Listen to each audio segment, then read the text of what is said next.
Hey guys, this is HTO Mario, and I'm gonna show you the next game in this Bronze to Grandmaster, hopefully, or Bronze to Master series. But I'm gonna aim for Bronze to Grandmaster. It just gets a little time consuming.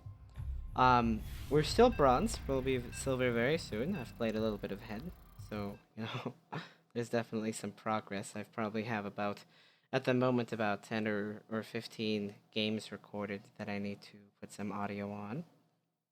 And I considered releasing them without audio as well, if that's sort of your thing. But I guess at the same time, you could also just mute the game. But I don't know about you, or you guys, but I prefer to listen to the audio and the music in terms of game sounds. Maybe not always the person, but I really like the game sounds.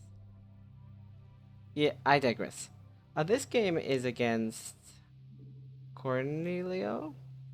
Cornelio. I'm not 100% sure how to pronounce his name, but a little bit of my own problem there. In this game we play Zerg, and I really like playing Zerg. In Legacy of the Void, they just recently put in a patch for automated tournaments and automated injects. However, with only 2 larvae, I haven't personally tried it yet, but I am planning on doing a video, maybe on doing an automated tournament and maybe something about the new races and matchups. And if you've been paying close attention to this so far, I had to do the extractor trick, which is where you drone up to 10, make an extractor, make another drone, and an overlord then. And the reason why I had to do that was I actually wasn't paying quite as much attention as I should have. Although economically they're probably close to the same. Um, it's not something that I really wanted to do, something that I should have been paying more attention about. Now in this game, you can see that I'm going for a 15 spawning pool. Very rarely do I do this. I do this maybe to put some pressure, but it'll be closer to 10 supply against Protoss with early Zerglings. But against Zerg, what I like to do is get a 15 spawning pool and a 15 gas, and then you just get an expansion, and it's pretty much you allow yourself to make Zerglings kind of easy or faster with a delayed expansion. And what that means is if I get my hatchery first and then my spawning pool, obviously my Zerglings are going to be a little bit later than they would, and it allows them to do a lot of damage if they do like a 6 pool and they take some drones to go ahead and build something, on my creep, like a spine crawler. That gets kind of scary. So this is a much safer opener. And I'm actually so the moment the spawning pool finishes, we start our queen, and we mine gas up to 100, and we get Zergling speed, and then we can either decide to take it off and maybe do like a Zergling attack while we drone behind with some extra queens. Since we won't be mining gas, maybe like one at a time at the most, and that would allow us to go ahead and get a lot of extra minerals and a little bit more aggressive. It's a little bit weaker against Banelings, but it's not as bad against roaches. So against roaches, you either want your own roaches or mass, but maybe +1 attack Zerglings because the attack is massive in that regard. And roaches would want like something like +1 armor, or actually +1 melee attack. I believe allows them to two-shot Zerglings. But don't quote me on that. I'm not 100% sure. I don't play this matchup too often, as you can probably tell from these games. But we do okay. A little bit of micro. We've killed 2 Zerglings so far without losing one, so that's a little bit good. We know that he's not getting an expansion, so we're anticipating some kind of cheese. So we're definitely making some Zerglings. We know that Zergling speed is, getting underway. So we want to be a little bit aggressive. We also have the overlords on positions where we can kind of see him move out. Obviously, we can see his natural.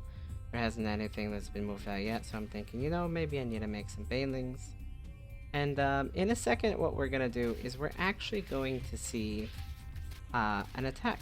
And I realized that, oh crap, we have to mix things up a little bit, and banelings aren't really gonna help here.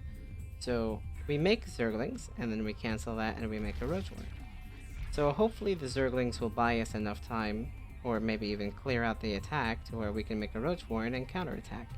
Since he has no expansion, we'll have a definite advantage, either through larva or we can join it up and get more minerals, because when you split up your drones over several bases, you get more of an income than if you were to keep them all at one base. And I'm taking my queen to safety. I drop a creep tumor in the back, and then I'm bringing my queen up kind of to safety. Although I could use him in the fight. Right now, I just really don't want to lose him, and I think I'll have enough time. I'm just trying to buy time till the Roach Warren finishes. So he's kind of out in the open. I didn't want him to be on an edge. I wanted to engage him out in the open. We can see we're making roaches. And so if he's hugging an edge, it's a lot harder to try to corner him, and that just makes it insanely difficult. Or to surround him, that makes it insanely more difficult for your Zerglings. Like, yeah, you need that surface area over the unit. You know, you don't want the roaches backs to the wall, so fewer Zerglings can attack at the same time. Then you're just losing Zerglings for next to no reason. So what we're doing now is we're going to go ahead and launch a little bit of a counterattack, and we're going to get a lair at the same time. Why the lair? Well, we have an advantage, right? If we can keep them from expanding, so we see some crawlers. Kind of want to kill the queen, less larvae. But there's not much he can do off of one base, and if we get a Mutalisk flock, he can't really secure a third base, and he'll be just really far behind. So we start the lair, and then we just drone up behind this, or we can send some more roaches to help contain him.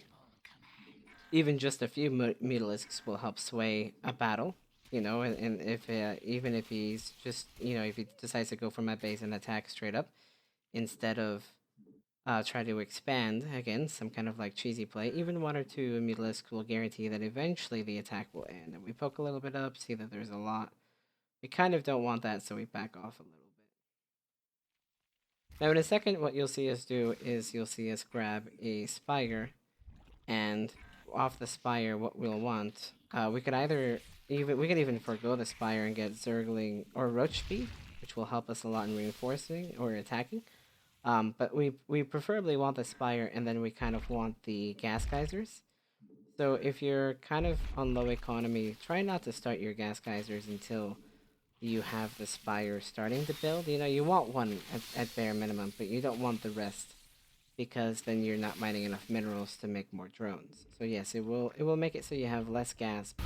Here. So thank you for watching, guys. Let's move on.